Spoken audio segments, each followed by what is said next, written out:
Ahoy, this is Zdenka. So I'm here today for the second time. I was here once for a lunch break because I was picking up something in this area, and since I've never been here, I decided to check it out for a lunch break. And here I am back again. It's just awesome place. I'm gonna take you there. What I want to talk about today is, okay, so you might have a very good smartphone and you might have even an awesome gimbal, and you know all those modes, and you know how to operate it, and you know even how to cut the video together, and looks kind of cool, but you're not taking full advantage of those lenses on your smartphone because you're filming in automatic mode. So ladies and gentlemen, if you are ready to take that next step, let me show you the best filming settings on a smartphone. Also, let's talk about some of the latest manual filming apps. I'm gonna show you the one I'm using the most and why, and also let me show you some of the latest tools you can use. And yes, for the new faces, my name is Zdenka Darula. If you want to learn how to take better photos and videos with the latest gear and possibly participate in creative camera challenges, consider subscribing.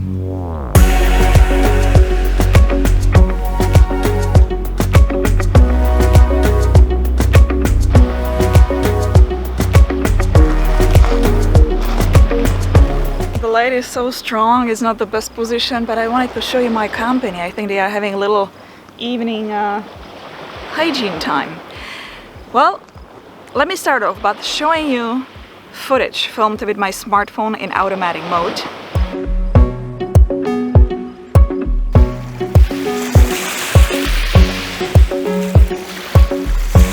And as you can see, it's nothing new, it's a typical smartphone footage. Now, let me show you 24 frames per second footage filmed with my smartphone, but this time in manual mode.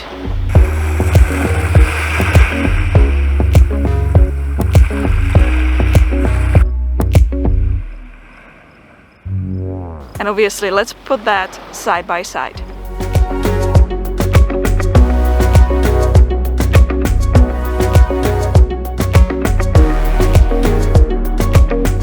"24 frames per second footage filmed manually on my smartphone looks a little bit more cinematic because there's that little motion blur." So how do we set that up on your smartphone? I'm gonna explain you here because I thought I'm gonna melt there on that direct sun. When you are filming in manual mode on a smartphone, you can control two things, and that's your shutter speed and ISO. Aperture is locked, that's given. But before you set that, you need to know in what frame rate you want to film at. You can film in 24 frames per second like I'm filming right now, because that will give you the most cinematic look. Or you can film in 30 frames per second, which will give you that normal look. If you are going to be filming some action or movement, you might option for filming in 60 frames per second, which you can later slow down. Or you can also film in super slow motion, 120 frames per second, which is quite popular. Or the smartphone will give you one more option, even slower, super slow motion, 240 frames per second. Let me show you some examples. Here is 60 frames per second footage converted to 24 frames per second timeline.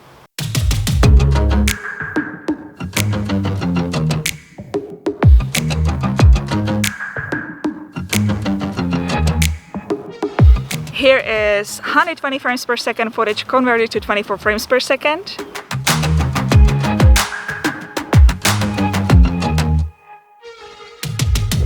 And lastly, here is 240 frames per second footage converted to 24 frames per second.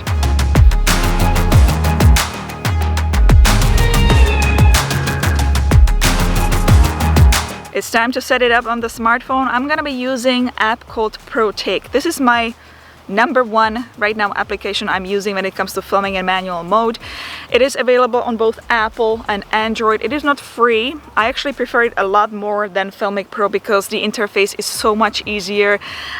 It's got a lot of options. You can see everything very clearly, and I think this is gonna be the easiest way for me to show you how to set that up.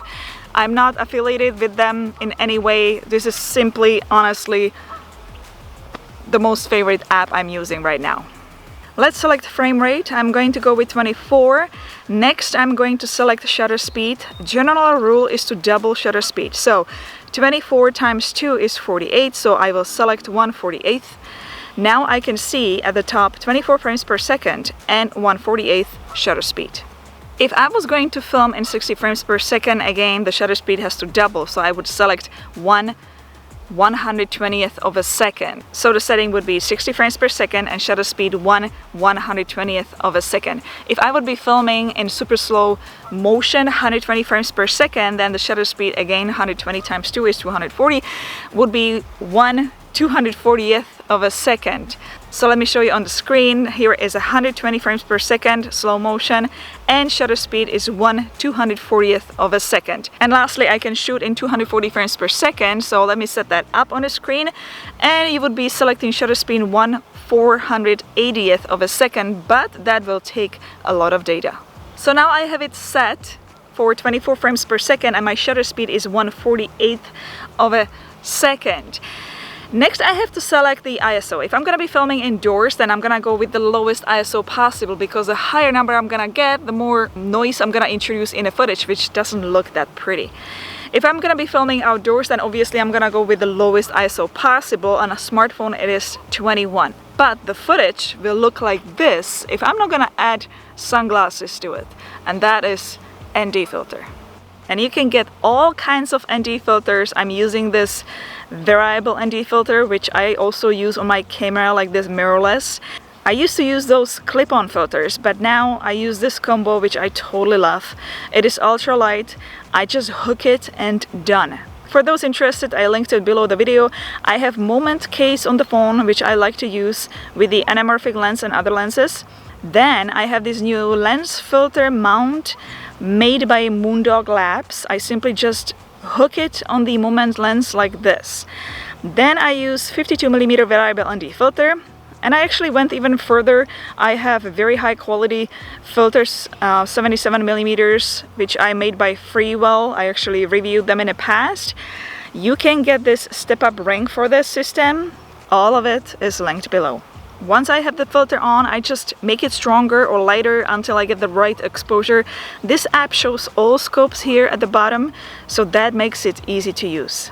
Once you have your shutter speed and ISO in place, you also want to lock your white balance, because if you don't, then the footage will look like this, really colorful.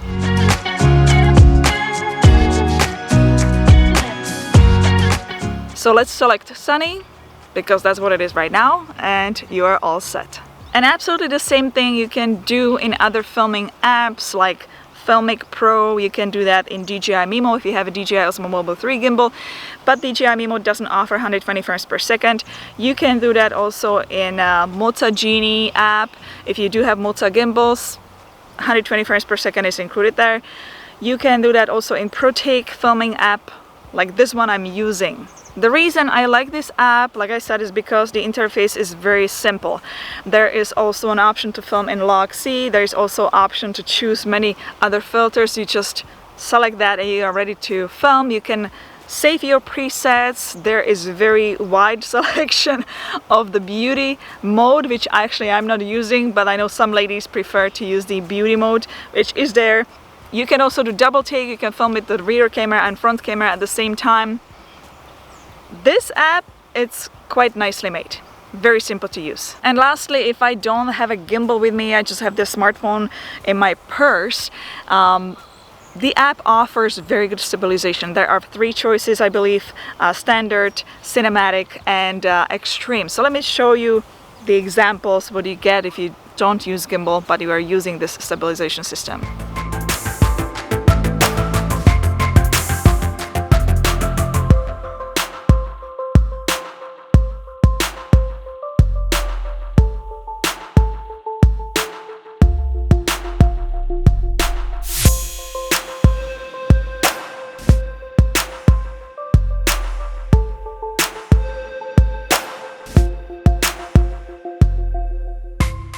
So I'm totally eaten by mosquitoes.